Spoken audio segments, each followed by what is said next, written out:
Saadi رحمۃ اللہ علیہ ایک بڑے استاد کے شاگرد بنے جن کا نام تھا ابن جوزی رحمۃ اللہ علیہ، جنہوں نے تلبیس ابلیس لکھی.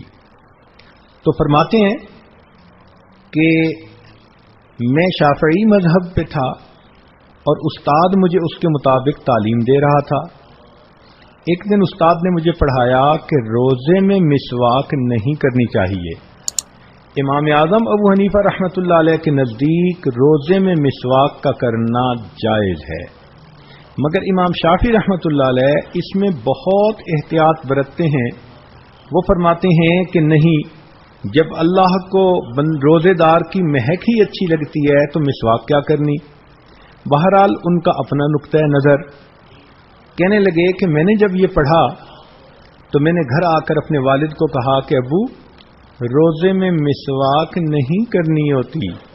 جب میں نے یہ بتایا تو میرے والد نے کہا کہ بیٹے، تم روزے میں مسواک نہ کرنے کی تو اتنی احتیاط کر رہے ہو، اور ابھی جو تم نے بات کی تو وہ غیبت تھی اور تم نے اپنا مردہ بھائی کا گویا گوشت کھا لیا، تو کیا روزے میں یہ گوشت کھانا تمہارے لیے جائز تھا؟ کہنے لگے تب مجھے سمجھ میں آئی کہ واقعی روزے کی حالت میں غیبت سے کتنا بچنا چاہیے. تو یہ میں مثال اس لیے عرض کر رہا ہوں کہ آپ کو یہ پتہ رہے کہ جو اہل علم ہوتے ہیں، مرد ہوں یا عورتیں ہوں، وہ بھی اپنے گھر کے بچوں سے باتیں کرتی ہیں، مگر وہ بات بات کے مطابق ان بچوں کی اصلاح بھی کرتی چلی جاتی ہیں، ان کو سمجھاتی بھی چلی جاتی ہیں، اور اسی طرح بچے ماشاء اللہ پلتے بھی رہتے ہیں اور ساتھ سنورتے بھی رہتے ہیں. اور جن ماؤں کو علم نہیں ہوتا، یا تو وہ غلطیوں پہ بھی درگزر کر دیں گی، پیار کر لیں گی، اور یا پھر انسان کو چھوٹی چھوٹی بات پر جائز سوال کے اوپر بھی ڈانٹ کر چپ کروا لیں گی. یہ دونوں چیزیں غلط ہوتی ہیں. بچے کچے ہوتے ہیں، ایسے کام کرتے ہیں، حرکتیں کرتے ہیں کہ جو ناپسندیدہ ہوتی ہیں، مگر ان کو طریقے سے سمجھانا چاہیے اور ان سے ایکسپیکٹ کرنا چاہیے کہ یہ شرارتیں بھی کریں گے اور کچھ اور جو ہے اس قسم کی کام بھی کریں گے. مولانا آزاد فرماتے ہیں میں چھوٹا سا تھا تو گھر میں والد صاحب کا عمامہ پڑا ہوتا تھا، تو میں کیا کرتا کہ اپنی بہنوں کو اکٹھا کر لیتا اور اپنے سر پہ اپنے والد کا عمامہ رکھتا اور بڑی شان سے اکڑ کے چلتا، اور میں بہنوں کو کہتا ہٹو راستہ دو، اس لیے کہ دہلی کے مولانا آ رہے ہیں. اس لیے کہ بچپن میں نے سنا ہوا تھا کہ دہلی میں کوئی بڑے مولانا رہتے ہیں. تو فرماتے ہیں کہ میں اپنی بہنوں کے ساتھ گویا یہ کھیل کھیلتا تھا کہ سر پہ عمامہ رکھ کے میں چلتا تھا اور پھر کہتا تھا کہ ہٹو دیکھو دہلی کے مولانا آ رہے ہیں، اور پھر میں اپنی بہنوں کو کہتا کہ تم لوگ میرا استقبال کرو اور استقبال میں تم نعرے لگاؤ.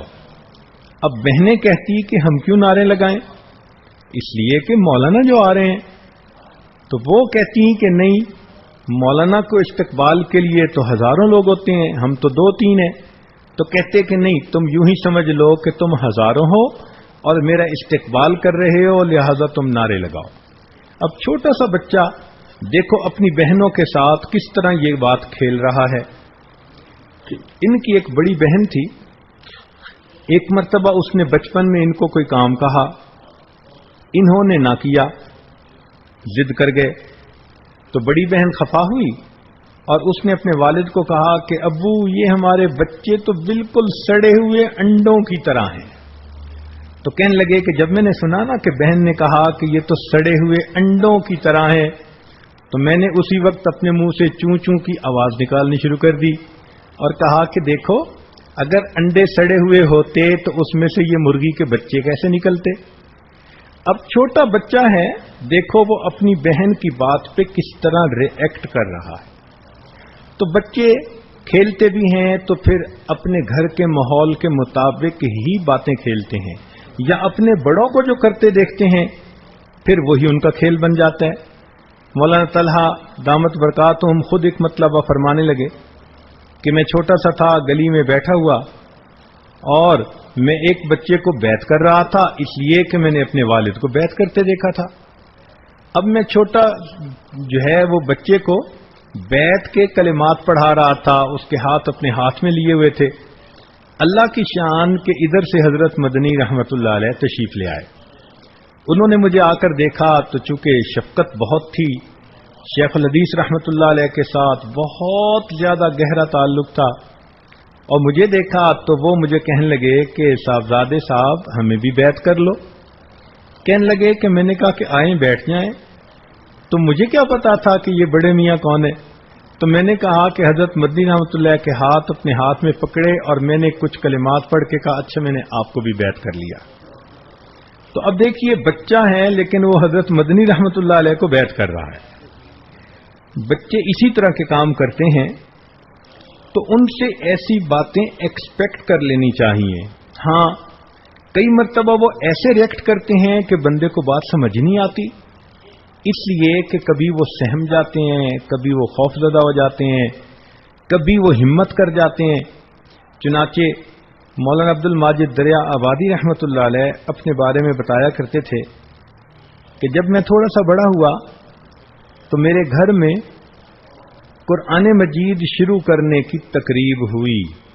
اس زمانے میں اس کو رسم بسم اللہ کہا جاتا تھا، اور یہ دو رسمیں بڑے شان سے منائی جاتی تھیں۔ ایک رسم بسم اللہ قرآن شروع کروانے سے پہلے، اور ایک رسم آمین جب قرآن ختم ہوا کرتا تھا۔ اس زمانے کی یہ تقریبات ہوا کرتی تھیں۔ کہنے لگی کہ امی نے مجھے نہلایا، پھر بہن نے مجھے اچھے کپڑے پہنائے، خوشبو لگائی، خوب مجھے سجا دیا گیا، گھر کے اندر رشتہ داروں کو بلایا گیا، سب نے اچھے کپڑے پہنے ہوئے ہیں، مٹھائی کا انتظام کیا ہوا، خوش باش ہیں، حتیٰ کہ ایک قاری صاحب کو بھی بلا لیا گیا جنہوں نے آ کر مجھے بسم اللہ پڑھانی تھی۔ اب جب سارے لوگ خوشیوں کے ساتھ اکٹھے میری طرف متوجہ ہوئے، حتیٰ کہ گھر کی عورتیں وہ بھی پردے کے پیچھے لگ کر میری آواز سے بسم اللہ سننے کو ترس رہی ہیں اور خوش ہو رہی ہیں کہ بچہ آج اللہ کا قرآن شروع کرے گا، تو قاری صاحب نے مجھے کہا کہ بچے پڑھو بسم اللہ۔ کہنے لگے مجھے ایسی چپ لگ گئی کہ میں نے کچھ بھی نہ پڑھا۔ بار بار قاری صاحب کہہ رہے ہیں، حتیٰ کہ مجھے والد نے کہا، دوسروں نے کہا، مگر کچھ ماحول ایسا تھا کہ مجھے چپ ہی لگ گئی اور میں بولنے پہ آمادہ ہی نہ ہوں۔ بہت سمجھایا گیا، حتیٰ کہ 10-15 منٹ خوب منتیں کی گئیں، اور میں نے نہ اس وقت بولنا تھا نہ میں بولا، چپ لگی ہوئی تھی۔ حتیٰ کہ لوگ اٹھ گئے کہ چلو جی اگر نہیں پڑھتا تو کوئی بات نہیں۔ عورتوں کے دلوں کے اندر بھی اداسی آ گئی کہ بچے نے اس موقع پہ نہیں پڑھا۔ والد کو غصہ آیا تو والد نے مجھے پھر ایک تھپڑ بھی لگا دیا کہ جب سب تجھے کہہ رہے ہیں کہ پڑھو تو پڑھ کیوں نہیں رہے؟ کہنے لگے میں نے تھپڑ بھی کھا لیا، وہ آنسو بھی بہا لیے، پڑھا پھر بھی نہیں۔ خیر کیا ہوا کہ میرا قریبی ایک رشتہ دار تھا جو بڑا ہی سمجھدار تھا، اس نے مجھے اٹھا لیا اور کہا کہ کیوں روتے ہو، کوئی بات نہیں، رو نہیں۔ وہ مجھے اٹھانے کے بعد تھوڑا ادھر ادھر لے گیا، مجھ سے باتیں کرتا رہا۔ باتیں کرنے کے بعد مجھے کہنے لگا، ارے میاں تمہارے اندر اتنی ہمت ہی نہیں کہ تم 2 لفظ پڑھ دو؟ کیا تمہیں لوگ بے وقوف کہیں تو یہ تمہیں اچھا لگے گا؟ میں نے کہا نہیں، میں تو بے وقوف نہیں ہوں۔ اس نے کہا تمہیں اگر گندا بچہ کہیں تو اچھا لگے گا؟ میں نے کہا نہیں، میں گندا بچہ تو نہیں ہوں۔ اس نے کہا گندے بچے نہیں ہو تو پھر ان کو پڑھ کے سنا دو کہ تم بسم اللہ پڑھنا جانتے ہو۔ کہنے لگے جب اس نے مجھے اس طرح پراپرلی ڈیل کیا تو میں نے اتنے زور سے بسم اللہ پڑھی کہ قاری صاحب تو کیا، گھر میں بیٹھنے والی عورتوں نے بھی بسم اللہ کی آواز سن لی۔ تو اب دیکھیے کہ ہے تو بچہ، لیکن اگر اس کو تھپڑ مارا تو چپ لگی ہوئی تھی، اور پیار کے ساتھ اس کو ڈیل کیا تو اس نے اتنا اونچا پڑھا کہ دیوار کے پار بھی اس کی آوازیں جانے لگ گئیں۔ تو یہ بچے عام طور پر ایسے ہی کرتے ہیں۔ اگر آپ نے بچے کو کوئی بات کہی، اس نے نہ کر دی، ماننے پہ تیار ہی نہیں، غصہ مت ہوں، آپ اس کا تھوڑا سا ماحول بدل دیں۔ ادھر ادھر کی بات بدل دیں، اور بات بدلنے کے تھوڑی دیر بعد آپ جب پھر وہی بات کہیں گی تو وہ فوراً کر لے گا۔ بچے کی اللہ نے میموری بہت شارٹ بنائی ہوتی ہے، اس شارٹ میموری کا فائدہ اٹھانا چاہیے اور اس سے ڈیل کرنا بندے کو آنا چاہیے۔ چنانچہ وہ کہتے ہیں کہ اس بچپن کی عمر میں بس سارا دن مجھے ایک ہی فکر ہوتی تھی کہ شام کو ایک خانچے والا آتا تھا، وہ کبھی گنڈیریاں بیچتا تھا اور کبھی سموسے بیچتا تھا اور ایسی چٹپٹی چیزیں بیچتا تھا۔ سارا دن مجھے بس اس کی فکر ہوتی تھی کہ کب عصر کا وقت آئے اور وہ خانچے والا صدا لگائے اور میں امی سے پیسہ لوں اور اس سے جا کر چٹپٹی چیز لا کر کھاؤں۔ لو، بچے کی زندگی کا سب سے بڑا یہی گویا اس وقت مقصد بنا ہوا تھا۔ کہنے لگے کہ میں چھوٹا تھا تو ایک دن امی ابو آپس میں بیٹھے بات کر رہے تھے، تو کسی نے کہا کہ قیامت کا دن ہوگا، بہت گرمی ہوگی اور سورج تو سوا نیزے پہ ہوگا اور پسینہ ہوگا اور بہت مشکل ہوگی۔ تو ساری باتیں سن کے میں ہنس پڑا۔ تو امی نے کہا کہ بیٹے ہنس کیوں رہے ہو؟ تو میں نے کہا امی، جب اتنی زیادہ گرمی ہوگی تو میں گرمی سے بچنے کے لیے کمرے میں چلا جاؤں گا۔ تو کہنے لگے، سارے گھر والے ہنسنے لگے کہ حشر کی گرمی کا تذکرہ، اور بچے کا حال دیکھو کہ کہہ رہا ہے کہ امی اس گرمی سے بچنے کے لیے میں اس دن کمرے میں چلا جاؤں گا۔ تو بچے کی اتنی ہی سوچ ہوتی ہے اور اتنا ہی اس کا معاملہ ہوتا ہے۔ چنانچہ حضرت مولانا خلیل الرحمان سہارنپوری رحمۃ اللہ علیہ، ان کے گھر میں ایک خادمہ کام کرتی تھی اور اس خادمہ کا نام تھا رحمتی۔ وہ گھر کے کام سمیٹتی تھی، قریب ہی رہتی تھی۔ اس نے ایک بکری بھی پالی ہوئی تھی۔ چنانچہ اس بکری نے ایک بچہ دیا، چھوٹا سا میمہ۔ مولانا یوسف رحمۃ اللہ علیہ، جو حضرت مولانا الیاس رحمۃ اللہ علیہ کے صاحبزادے تھے، جانشین تھے، وہ بچپن کی عمر میں تھے اور وہ حضرت مولانا خلیل احمد سہارنپوری رحمۃ اللہ علیہ کے ہاں آیا جایا کرتے تھے۔ فرماتے ہیں خود کہ میں جب وہاں جاتا تھا تو مجھے وہ چھوٹا بکری کا بچہ بہت اچھا لگتا تھا، تو میں اکثر اس بکری کے ساتھ اور بکری کے بچے کے ساتھ کھیلتا تھا۔ تو ایک دفعہ کیا ہوا کہ لوگ آپس میں حج کی باتیں کر رہے تھے کہ ہم نے حج پہ جانا ہے۔ میں ان کی باتیں سنتا رہا تو آخر پہ پھر میں نے کہا کہ ہاں میں بھی حج پہ جاؤں گا۔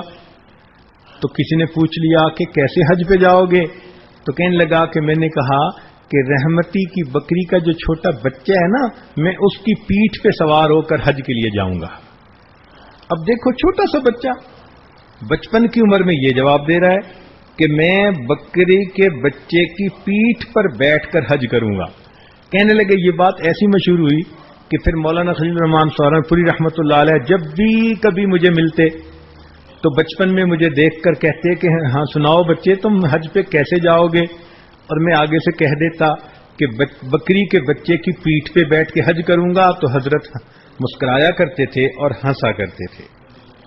یہ عمر ایسی ہی ہوتی ہے، انسان کی یہی چھوٹی سی دنیا ہوتی ہے۔